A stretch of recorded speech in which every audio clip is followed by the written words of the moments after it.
forum for all things constitutional change and issues shaping Ireland's future. Today I'm joined by Minister TD Neale Richmond of Fine Gael, who's Minister of State for International Development and the Diaspora. So we talked about Fine Gael's recent announcement on their blueprint towards United Ireland, the Irish abroad, and Ireland's shared future. Now, whether you agree or disagree with these conversations, it's our aim to create space that is respectful for dialogue and informed discussion. So, if you enjoy these conversations, please like and subscribe to help us continue bringing these conversations together.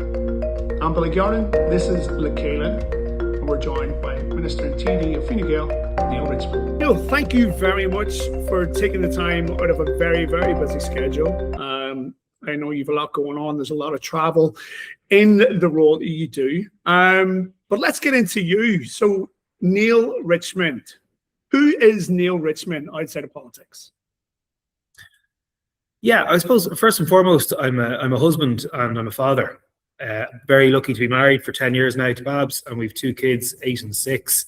And I also have a very close family network. Youngest of 4 siblings. Unfortunately, both my parents passed away relatively young from cancer. But other than that, great network. Born and reared in South Dublin. Apart from a couple of years living in Brussels, I've lived in that area my whole life. And I am professionally one of these often criticised career politicians. I handed in my thesis in university and went straight over to Brussels, worked there for a couple of years, period of time in West Africa, worked in the Oireachtas, then got the opportunity to be elected in my own right in 2009. So I've been elected politician for 17 years now. So you said a career politician. That definitely has an open for debate discussion, but not today. But in saying that, what shaped your politics? I mean, you mentioned there's 17 years already. Yeah, so I didn't come from a political household. And it's very common, as you know, a lot of people, their mum or dad might have been a TD or a councillor, or they've been really active in a local political party or a trade union or a campaigning organisation. My parents were very run-of-the-mill, very typical in that neither of them were from Dublin. One from Cavan, right in the border, one from Wicklow, moved up as 17-year-olds to get their first job in Dublin and met each other here. They were really, really involved in the community, you know, the PTA, the rugby club, the bridge club, any of their children's activities, the local church. They were at the heart of everything. My dad was on more committees than you could shake a stick at. And then throw in, the radio was always on Morning Ireland or whatever it was. When we came down, still the generation where the newspaper was delivered every morning. That was read. So the events of the day were certainly discussed. So this is growing up in Ireland, in Dublin in the late 80s, early 90s. So there was plenty to discuss. And that kind of got through me. I had a real draw for history. So did my siblings. I ended up studying history in university. It was always my favourite subject. So when I was a teenager, I became obsessed with politics. I'd be watching Westminster debates. The leaflets would come in the door. I'd be collecting them. There was European referenda.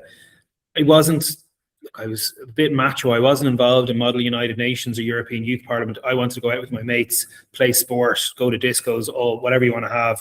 The last thing I did was want to talk about in front of my friends. You know, it's a sort of dirty little secret that I was watching the news at night and reading the paper. But then when I got into university, surrounded by lots of people, we're talking about this. There was that sort of liberation that I was from a very privileged South Dublin, sort of cosseted. You did this, you didn't do that, you went on, and then you became an accountant, solicitor, whatever else. But when I was first year university, there was a general election in the South, 2002. And, you know, as every 18, 19-year-old was, thought I knew everything, said, you know what, I'm going to go out and vote in this election. I'm going to really think about it. I'm going to follow the debates. I'm going to see who the local candidates are. If they come to the door, I'm going to push aside my parents and say, no, I want to ask you, what are you going to do about car insurance, which was my bugbear at the time, or something like that. What's your stance on Europe? Where are we going as a people? And I decided to vote for Fine Gael. It was no great surprise. My parents would have generally voted Fine Gael, but we weren't a Fine Gael house. You know, my parents would have voted for they would have voted for the individual. I know my dad at various stages voted for representatives from Fianna Fáil, from the Progressive Democrats, from Labour. And I know my sister had voted for the Socialist Party in the previous election as a student, and all those sort of things. But I decided I'd vote for Fine Gael. and they got absolutely hammered, Billy. Like, they lost 25 seats. This was the height of the Bertie Ahern pomp. It was the first election since the Good Friday Agreement. The man was Messiah-like. There was Celtic Tiger. The good times were rolling, 125% mortgages, champagne on tap wherever you went, all that sort of stuff. Anyway, I went away traveling for the summer with my buddies. We went interrailing around Europe, and somewhere between Berlin and Prague at a certain hour in the evening, and maybe a fizzy drink or two had been had at this stage, I piped up to a couple of mates who really weren't that interested. But they all had, in fairness, they'd all voted and they'd all been interested. Don't know who they all voted for, but I said, I think it's a joke that we've re-elected Fianna Fáil and that lad, Bertie Ahern. Bear in mind, I'm now part of a coalition government with Fianna Fáil, so the irony isn't lost on me. And one of them, my good buddy to this day, best man at my wedding, just turned to me and goes like, you're an awful moaner. Would you ever go do something about it? And that's that. Went back, freshers week, joined the political party, and party politics or campaigning politics, it's really addictive. It's like supporting a Premiership soccer team. You really go deep into it. You start going to meetings, then you start going to Ardeshna, you start going to conferences, you get the chance to go to some of the European meetings, you start campaigning, you start looking out for opinion poll results, you get involved in an election campaign. And election campaigns, not for everyone, but for those of us who are interested in it, it's like a cup final every day. They're just all consuming. And that was that. This was what I said I wanted to do. I thought I wanted to work in politics, be one of these kind of press officer, special advisory types. Went through college, decided to do a politics master's. This is what I want to do for work. And as I said, went over to Brussels, and the opportunity, I moved home with one eye thinking maybe I'd like to be a politician as well. And yeah, that was that. Unbelievable. I mean, you mentioned a career politics, but I mean, you kind of, I mean, would you say you've lived somewhat of a life outside of being quote unquote a career politician? Yeah, and I definitely, anytime I meet someone who is thinking about running for office, and I go, well, what are your interests? What are your hobbies? And a big red flag for me is they go like, well, I'm secretary of the local Fine Gael branch. I've been involved in Young Fine Gael. Now, I was all those things too, but at the same time, I was still playing rugby. I just lost one parent to cancer. Another one, unfortunately, was dealing with it. I was embedded in my local community, tidy towns. I was already on a school board. I was already things, not with the mind of being a politician. This is just what I did. And I was like, well, where are your roots in the community? What are your family's involvement? What are you a member of? What are your passions parallel to politics? Being a career politician is fine. And I'm not one of these, I think you need a bit of everything in politics. I would say this.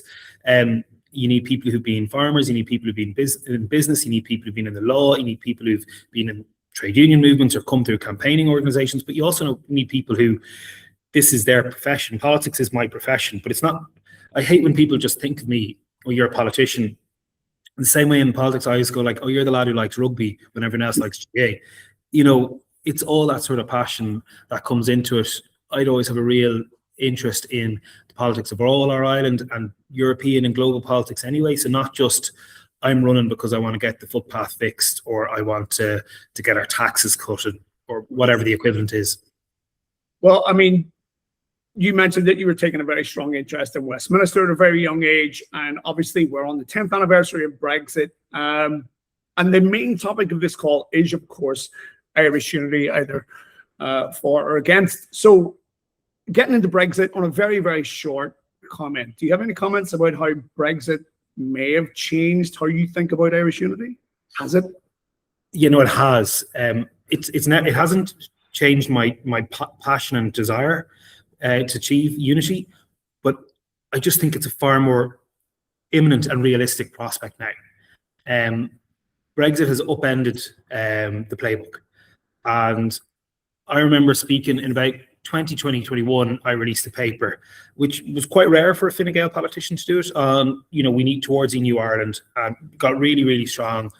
I'm not having the sort of let's hedge and let's say this is something we aspire to, let's build a shared island. All these things that I do believe in and are good. I was like, we have Boris Johnson was a prime minister at the time.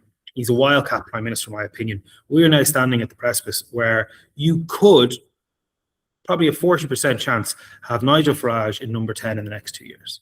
Yeah. And that politics of chaos that is reform, you could easily see them go like, you know what, let's have a border poll in Ireland, let's have another Scottish independence referendum, and sure, while we're at it, even though they're not asking for it, let's have a Welsh referendum. And we're sitting here talking about wanting unity. And the biggest lesson from Brexit is I still, 10 years on from the vote, I still don't know what leave means. Yeah. So if we're going to say, and it's really easy to aspire to Irish unity, and everyone can say it, and this, I criticize my own party for saying, like, we'd aspire to, but you need to paint what does that look like. And as I said, I'm a career politician. I'm obsessed with this. I'm obsessed with the nature of statecraft. I want to know what my ideal vision of a united Ireland looks like. I've no doubt you could put 10 people in a room who all are passionate United Irelanders, and I've had these conversations with them, and we've had loads of good, we're all on the one road, lads, it's great. But then we start talking about, well, what do we do? Never mind with the flag, symbols, anthems, park that. That's the last thing we talk about. Well, do we have a Leaving Cert or A levels? Do we have county councils in their current structures, or do we start merging them? Do we use the traditional 32 county as the administrative barriers, or do we start using, obviously in the north you've got Mid-Ulster and you've got all these other things. This real practical, we can build a new state. It's a better state than the Republic is at the moment. It's certainly a better state than what Northern Ireland is on its own, or indeed as part of the UK, or whatever way you want to look at it. And we don't necessarily need to lose ourselves in sort of a left-right ideological battle, but the structures, and we have, not only do we have a blank page, but like I spend a lot of time in the developing world, spend a lot of time in Africa, and a lot of time going in and out of states that they just don't function. And they were born out of chaos, they were born out of revolution. Whereas we have a situation where, leaving politics aside and political jarbs, objectively, the Republic is doing quite well in economic and societal terms. The North is doing actually quite good by global standards. There's certain areas that it could do better on, and certain areas the Republic, I'm not going to get into housing or anything like that, but we're starting with a fresh plate, with a peaceful part of the world. We've had relative peace for a generation. We have economies that are either going well or have the potential to go very well. We've a good sizable population, and it's such an exciting opportunity in many ways, potentially, to build not a perfect state, because there's no such thing as perfect, but you've all the opportunities before you talk about identity and symbols to set up a really good structure. And that's something I think we just have to do now. And Brexit has made it that whenever the Secretary of State for Northern Ireland and Britain declares that we need a border poll, we need to go, brilliant, this is what unity looks like. Yeah. Don't vote for the aspiration. Don't vote for the dream. This is what it looks like. It's not going to be perfect. It's not going to be everything that you want, but I'm going to make the case why it's better than what we have now. I love it, because we opened this conversation simply talking about Irish unity, Fine Gael, and Brexit, and you've led it into how it actually should or could, or the conversation to be structured. But what all of a sudden, this day last week, maybe it was before, Fine Gael decided to resurface the conversation and create the blueprint, or the blueprint that's going to be in the manifesto. Why all of a sudden now? Was it the basis of announcing a 10-year anniversary for Brexit? I mean, what actually initiated Simon Harris to come out, stand in front of a podium and say, we are now, only now, introducing a blueprint towards United Ireland? Yeah, and like plenty of us within Fine Gael have been pushing this really, really hard.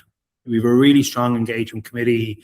Leo Varadkar is regularly speaking at Ireland Futures event. I've spoken at loads of them, so has Frankie Fee and Fergus Day, the former TD. Emer Curry, whose late father represented both Fine Gael and the SDLP. But for Simon, this is something, and don't get me wrong, as close as I am to him, and I am personally very close to him, I was a little bit surprised that, okay, you're going out on this. I knew he would, and I was willing it and waiting for it, and I was really excited about it. And look, Leo and I had bounced this back for years, and I knew where Leo's stance was, and I knew his motivation. But Simon, bear in mind, Simon is going to be Taoiseach on the 30th anniversary of the Good Friday Agreement. And that's one thing that he's very clearly, coming into the office of Taoiseach with a plan and a passion and a blueprint is something that no one has done before in the history of partition. Secondly, and it's quite significant how he announced it, where he announced it, and why he planned it out. This wasn't just John A. Costello declaring the Republic at a dinner in Canada in a moment of peak. For Simon, this came through.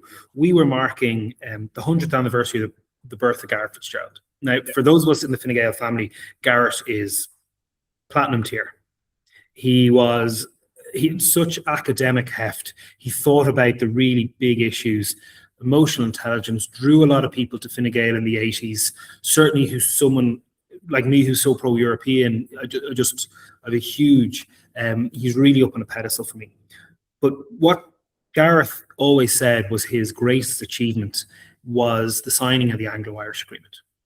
So the Anglo-Irish Agreement, signed 41 years ago, for the first time gave Dublin a say in the affairs of the North. First time. And secondly, it gave the undertaking that Northern Ireland could leave the Union and become part of a united Ireland if that's what the people of the North wanted. Now, we're more or less the same age, so we were babes in the arms when this was happening at a very, very difficult time where Garret was able to get, with all the background of the Troubles, loyalist and Republican violence, paramilitary violence, state violence, he was able to get the undertaking that we now in Dublin, who have been completely sidelined, and bear in mind, this was with Margaret Thatcher as Prime Minister. This wasn't the benevolence of Tony Blair that we saw with the Good Friday Agreement. But Garret, prior to that, just before he became Minister for Foreign Affairs in 1973, in 1972 wrote a wonderful document called Towards a New Ireland. So you're taking the symbolism of remembering one of the deepest thinkers about life in this island. Garret's parents were both in the GPO during the Easter Rising. His dad became minister in the first Free State government, very much in the Cumann na Gael, Fine Gael tradition. His mother was against the treaty. He was from the Fianna Fáil treaty background, and she was from the North as well. And she was a Presbyterian Republican from the North. So he had this wonderful combination, and his daughter-in-law was a Labour minister in the 90s. So he had the broad spectrum. So Simon thought, how do we remember Garret best? We had a lovely event in Dublin. On a day like today, the sun was split in the stone, 400 people in a lovely hall in UCD, lots of people who remembered that time. But we had one particular panel session where they brought together officials who had negotiated the Anglo-Irish Agreement.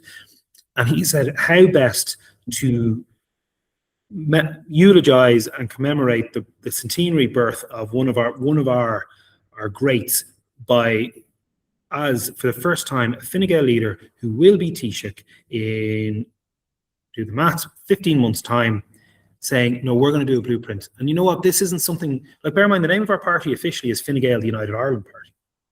And we're not going to just do something and say we aspire to unity. We have an Ardèche in November. We're going to take Professor Deirdre Heenan from the University of Ulster, who is very much an independent figure in this. She's not a member of Fine Gael. Has great academic rigor. I've done loads of work with her, and she would have had a column in the Business Post. She's absolute rock star. She's going to bring together all the voices, and he makes a really good point. We've a motion in the Dáil coming soon that we're not opposing from Sinn Féin on the necessity for a green paper on unity, and indeed for a citizens' assembly. And Simon makes a very clear point. What's the point in having a citizens' assembly? And this is a very political point. If we in Fine Gael have nothing to say,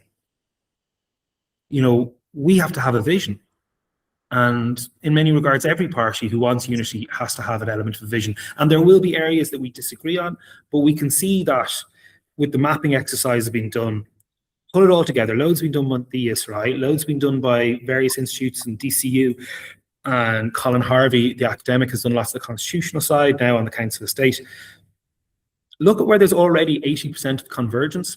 Then we look at the 20% of divergence and put together a plan on health, education, pensions, welfare, and say how this is how this new engine will work. And then the cherry on the top, for want of a better reason, or the bubble gum at the bottom of your screwball, is political institutions, flag symbols. Do them at the end. Yeah. And so that was the great motivation. I was enthused by it. Got a rapturous applause. And there are people within my political movement who are very hesitant on this, and they always have been. But I would have described, when I first went out in this, I would have said there is very much a generational shift.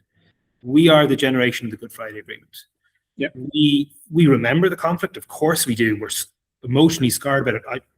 You lived through it, so I'm not going to try and go into that direction. But we're also mature and confident in our Irishness and in ourselves that we say, like, we've got through it now. What's next?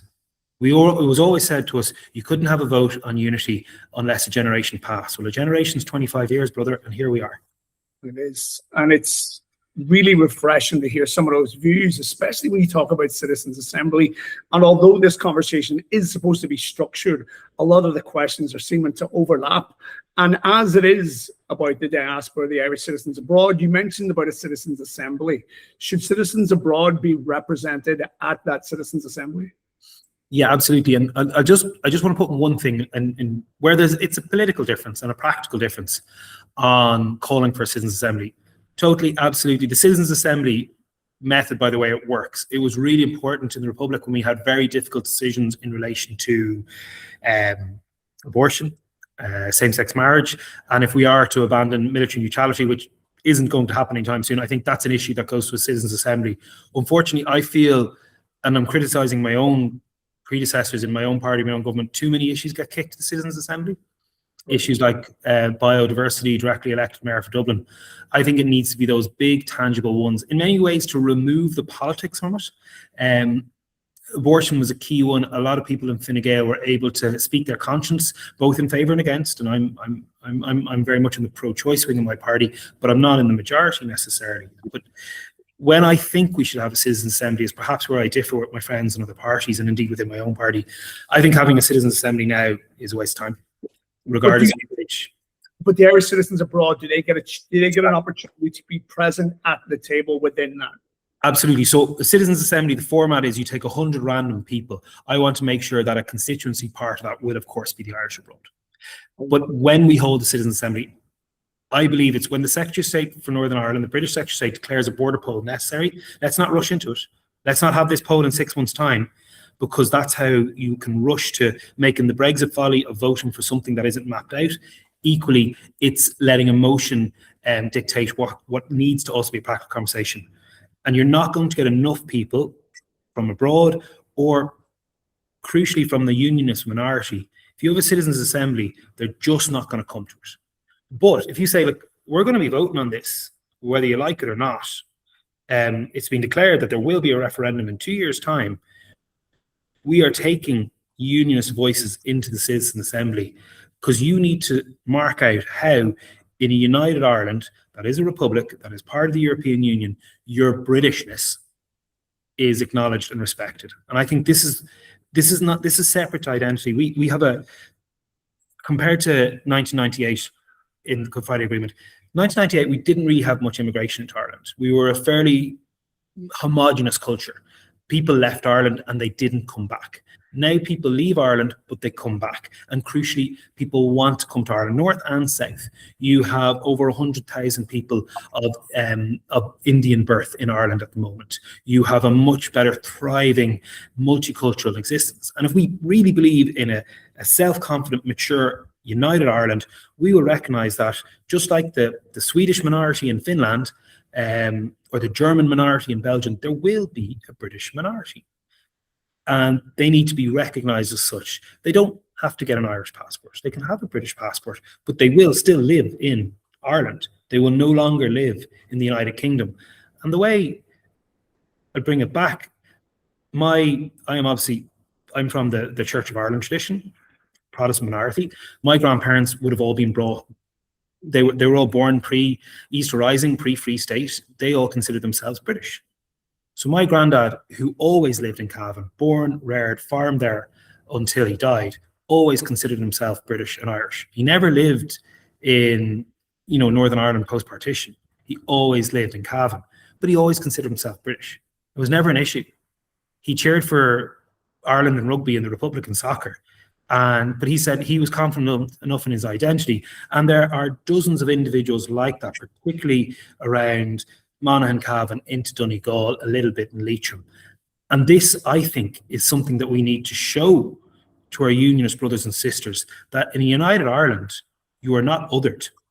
Your Britishness is still there, but you are part of a united Irish Republic that's a member of the European Union. And that's how we have to have this. We have to get that voice into the Citizens' Assembly. And a lot of that voice, Billy, are really, really interesting when I meet the diaspora.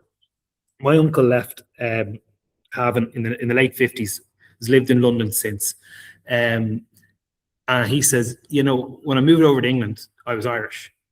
And he used to laugh. He went to school in Armagh, and it was the Royal School in Armagh. He said, I'd meet classmates, and they'd kind of get, I'm British, and everyone's calling me Irish. And he goes like, yeah, how we view ourselves at home isn't necessarily how we view ourselves abroad.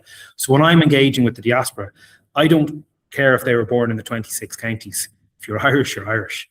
And it's how do we bring that diaspora voice? So many people from the north move to Scotland in particular for third level, or to England. So many of them are in Australia, Canada. Met loads of them there a fortnight ago. And I think when people from the north spend a considerable time abroad, we all become more Irish when we live abroad. But I think it certainly opens up a greater opportunity. So that's why we have to have that diaspora voice in any conversation, but crucially in a formal citizens' assembly. And I would aspire to allow our diaspora vote in that assembly, but I think I've a way to go in winning that one, and that isn't necessarily agreed by everyone yet. Wonderful. But isn't it funny that you mentioned about your grandfather and his connections to Britain and being British? And then we have somebody who resignates as British but calls himself Irish, in Doug Beattie, who we interviewed and talked to on this. You know, so we have complete opposites of the scale, both north and south, where we have somebody from the north who classes himself as a British person, has served in the forces, but yet all accounts calls himself Irish, 100%. Going into unionism, because this is great to have a conversation on unionism, what do they keep? Right, so you obviously mentioned about your grandfather and your past history in the Church of Ireland.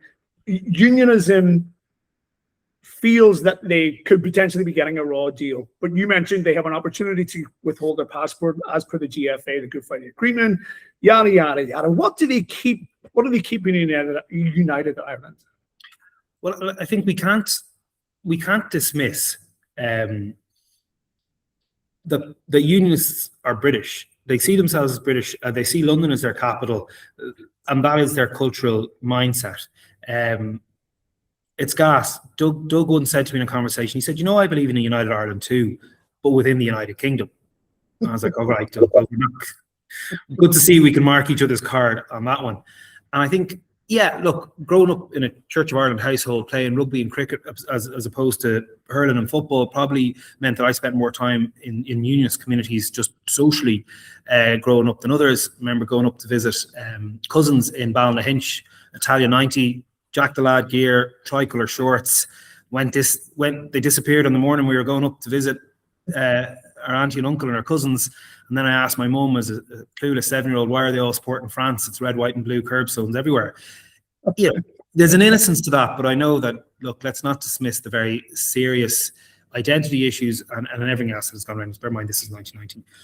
So I meet unionists regularly, and when I was on the Brexit beat, I probably met them a lot more than I do now in development and diaspora, particularly because I spent so much time on Radio Ulster, BBC Radio Foyle, you know, all the good shows, and unionism was split on Brexit, and people forget that the official Ulster unionist position was they were in favour of Remain, and Mike Nesbitt would have been very passionate about that, but then Robin Swan was a Brexiteer, and Tom Elliott in particular, whereas obviously the DUP, TUV, and that sort of brand of the PUL community would have been pro-Brexit because it was the British thing to do, and it was the right-wing British thing to do. It was that side of the Tory party into UKIP, and certainly that. But look, I think, and look, I've gone up and had various debates and conversations in Queen's, in Jordanstown, in the university societies, I've debated them, and the first thing you hear is not necessarily the aspiration, but the fear. And I think you have to acknowledge the fear, and you can't dismiss the fear and say everything will be fine, and yeah, and then not, for example, really come out hard on the level of sectarian abuse that Heather Humphreys would have got when she ran for president. And the fact that her husband was a member of the Orange Order for a couple of years at the start of their marriage, really wasn't the controversy that people thought it was, but yet it was the first question she was asked. My granddad was in the Orange Order. He was in the Orange Order till the day he died. My granddad was Irish, and I would never join the Orange Order in a month on Sundays and disagree with them fundamentally in so much, but there are a large group that do, and if we are going to believe in a tolerant United Ireland, we have to recognise that that institution has a role to play, and what they believe in and what they commemorate needs to be accepted. But the fears is the really big thing, and beyond identity, a lot of the fears can be some people might necessarily like hearing it from my voice with my accent, that look, you'll be recognized, your Britishness will be recognized, you'll still be able to have parades, you'll still be able to have freedom of expression in terms of religion, and there'll be no changes to social legislation that would inflict your religious beliefs.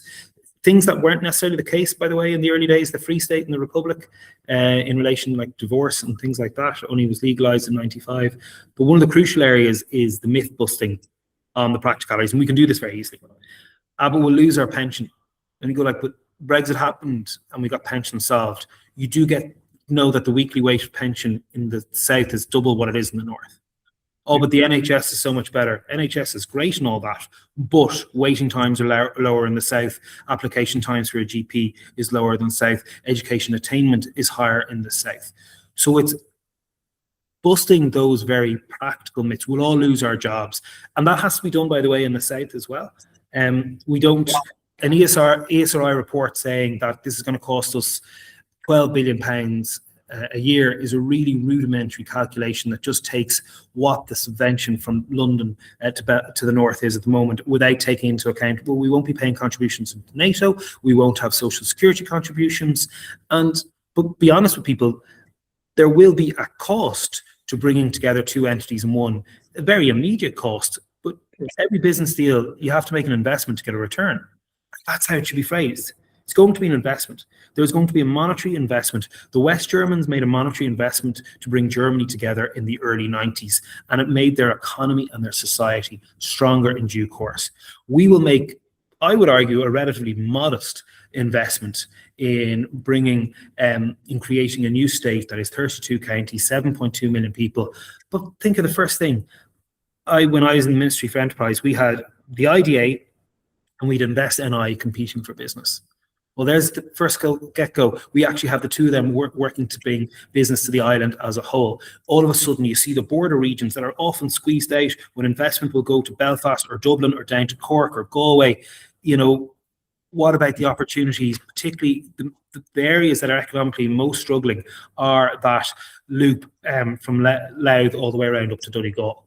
That's where we can hammer in investment. That's where there's opportunity for commercial development, for residential development, bringing together, joining up those transport dots. The fact that we don't have a train going to Donegal is absolutely criminal. The fact that we've been waiting 20 odd years for the A5 to be finished is literally costing lives at the moment. But we can bring those all together as one island. The fact that we have an airport in Donegal and an airport in Derry, and I'm not advocating closing either, by the way, but we have those two airports side by side. You have Letterkenny Hospital on one side and you have Galvin on the other one.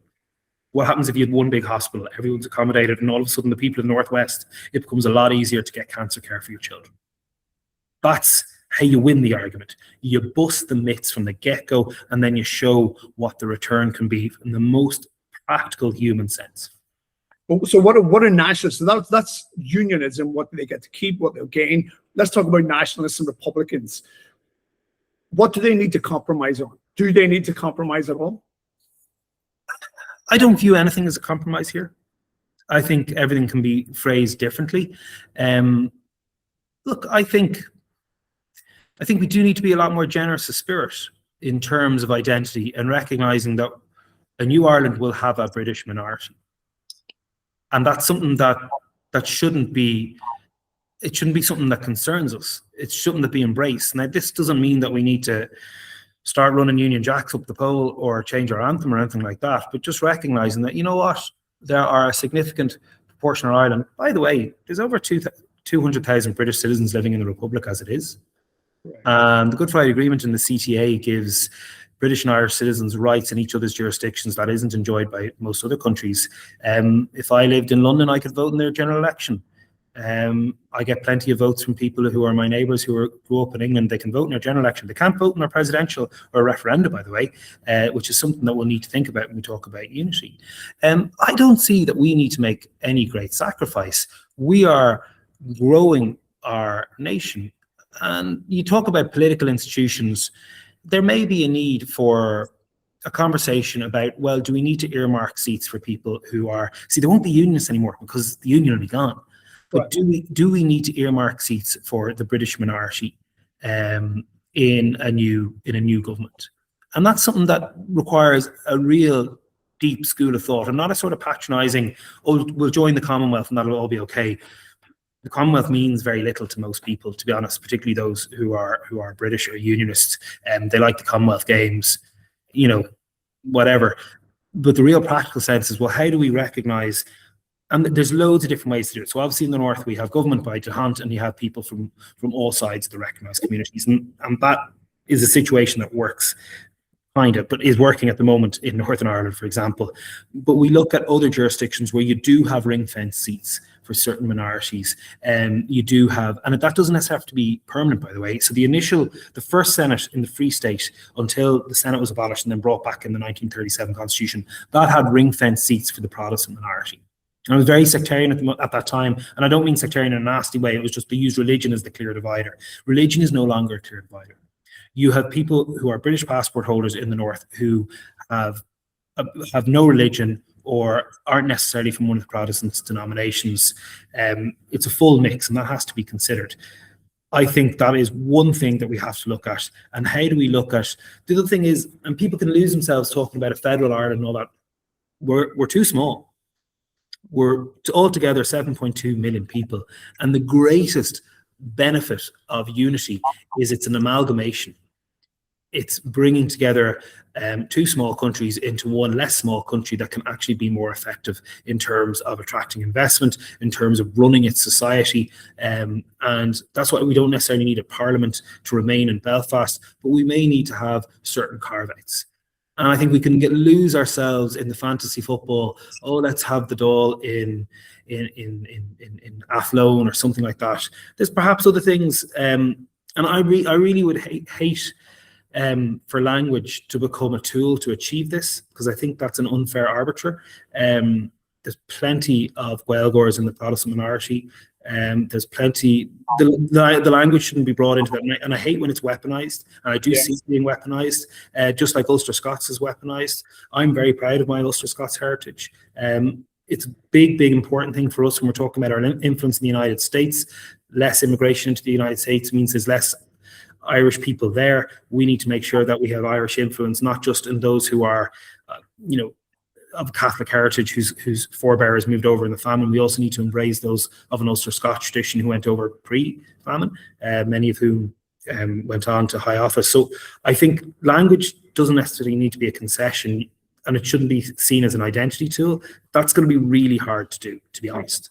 But I don't think republicanism and nationalism have nothing that they need to really compromise, bar embracing a generosity of spirit, and secondly, really clamping down on petty sectarianism and xenophobia, particularly towards Britain, that we shouldn't be having anyway. No one should have been worried going into a pub in Dublin wearing an England jersey the other night. That's just life. As I said, I have neighbours either side of my cul-de-sac of 40 houses. There's 2 Indian families, there's 2 English families, there's even a family from Limerick, and that's the way I view it. And I think surely that's where we are as a people. I'd like to think we are. We can all have banter about sports teams and about rivalries, but we should be able to move past that and be a little bit aware of certain phrases that, do you really need to use that? Like one thing, and look, it sounds really selfish, I get called a West Brit a lot.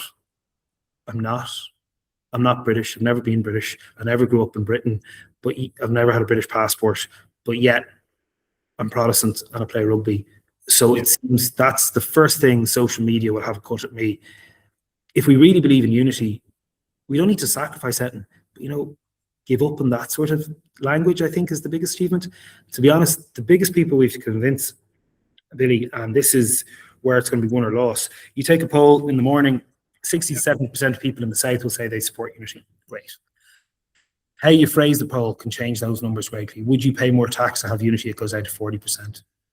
And it's convincing that hesitant middle, some of whom are, I would call, quite narrow-minded and quite petty-minded, who don't actually know what the North is about. They haven't spent any time there. They're reliant on outdated opinion and visions based on old politics or the bit of Punch and Judy that we'll see from Jim Allister or whoever on the Republican side in Stormont. You know, it's how do we really break down that invisible border that's there in our island, and crucially, how do we convince that middle?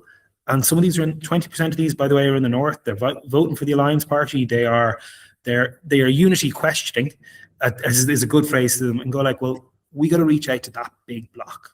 We want people from a unionist tradition to feel comfortable in a new Ireland. We want people in a Republican tradition to say, well, this is worth aspiring to.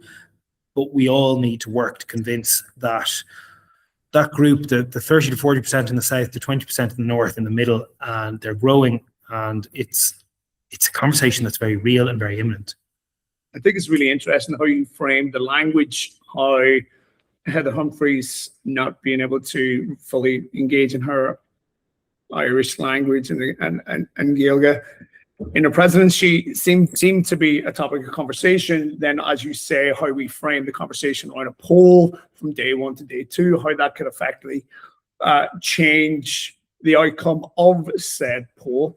And moving into the Irish abroad and voting rights, because obviously you're Minister of the Diaspora and you're doing a very good job, in my opinion, and I'm very, very happy that we're engaging with you. And from somebody who's lived in Canada, America, India, and now the UAE, it's wonderful to see somebody so engaged in what quote-unquote grassroots, and how the community either evolves or has been evolved in doing what you're doing. So not that I want to blow smoke, but I'm very, very happy and thankful for the job that you're doing.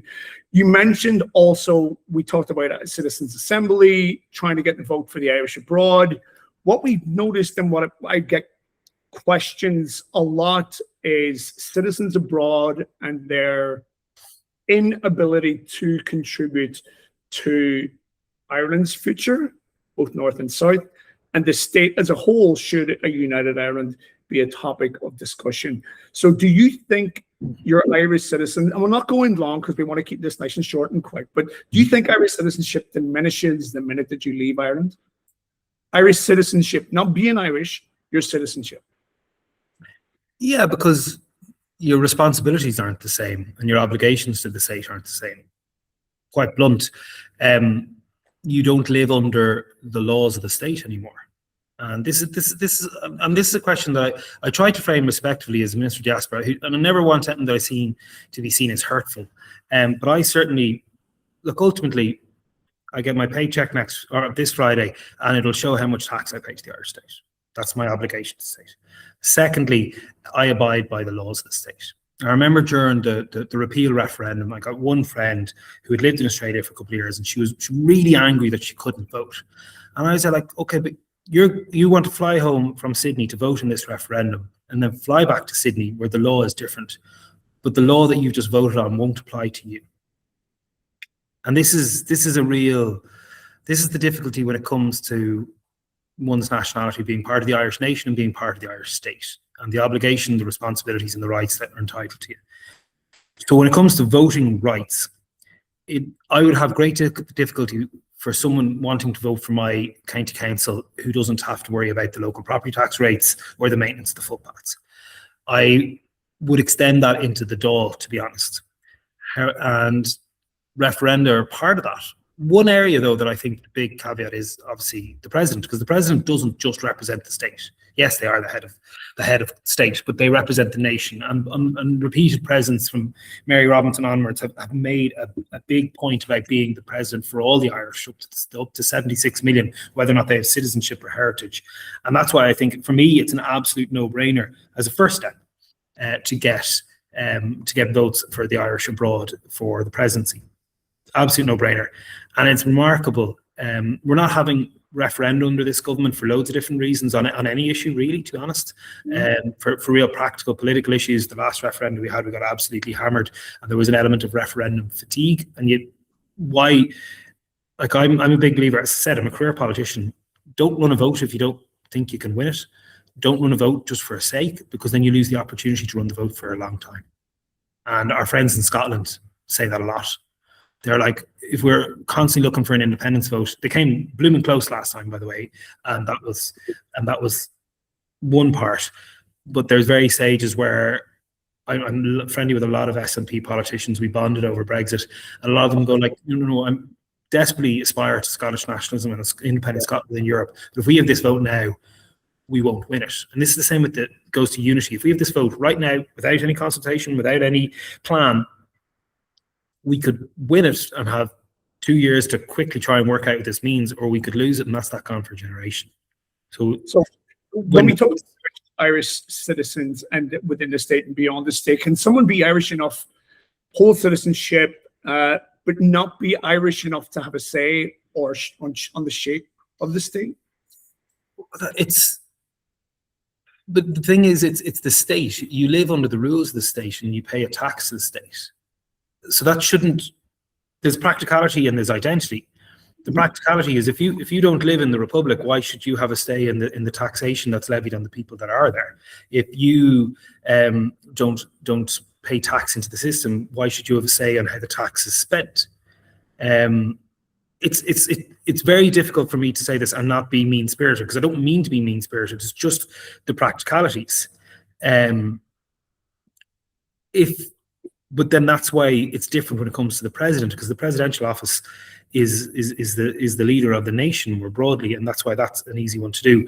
However, I think one area that we do need to be open-minded about is how our Irish abroad are represented in the state better, because they're not, to be quite frank. You've me in government, and I take my role very seriously, and I like to think I do as an individual, and the reason that we have a Minister for the Diaspora, albeit only for the last 12 years. And this is when I kind of get back to the stage of statecraft and what we can do to build a new Ireland. We could, like, getting Shannon reform in is a nightmare, to be honest. Trust me, I've been a senator, I've seen it. You could, in a new Ireland, have designated seats for the Irish abroad. You see that in Italy, you see that in France, you see that across the Union, and we could have that in the Shannon. The only one time that we saw it done was when Enda Kenny appointed my great friend Billy Lawless from Chicago. It was a great Lord rest him, great advocate for the Irish abroad. The Irish abroad can still vote if they're graduates of Trinity or the NUI, but that's often lost in conversation. But it would be great. I think we can do it in this Republic. I'd certainly put it in any political reform package, leaving the question of unity aside. It's the same way I'd vote for votes for the diaspora for president tomorrow. I don't know if I can win that conversation at this moment, to be honest with you. Yeah. And I'm really worried about the mean-spiritedness in the commentariat out there. And this is why referenda are very difficult. So I think if we were to give the diaspora a real voice, it's to give them votes for designated seats within Parliament.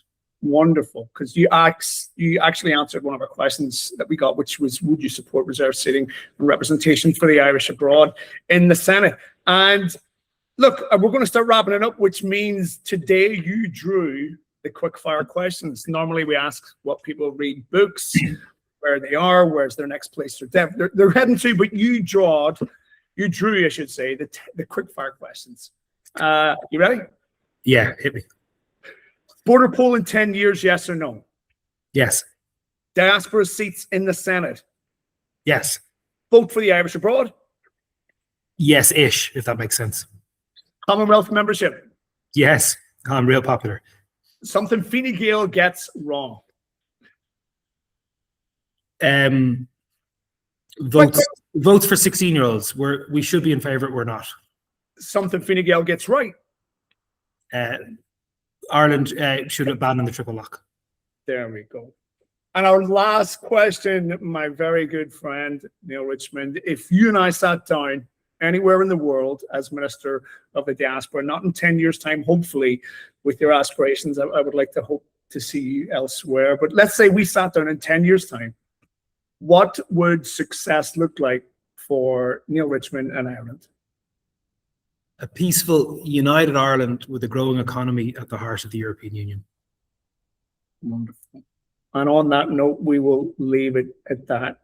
So, Neale from Chéile and the Irish abroad, thank you so much for your time, my man. Good morning as well.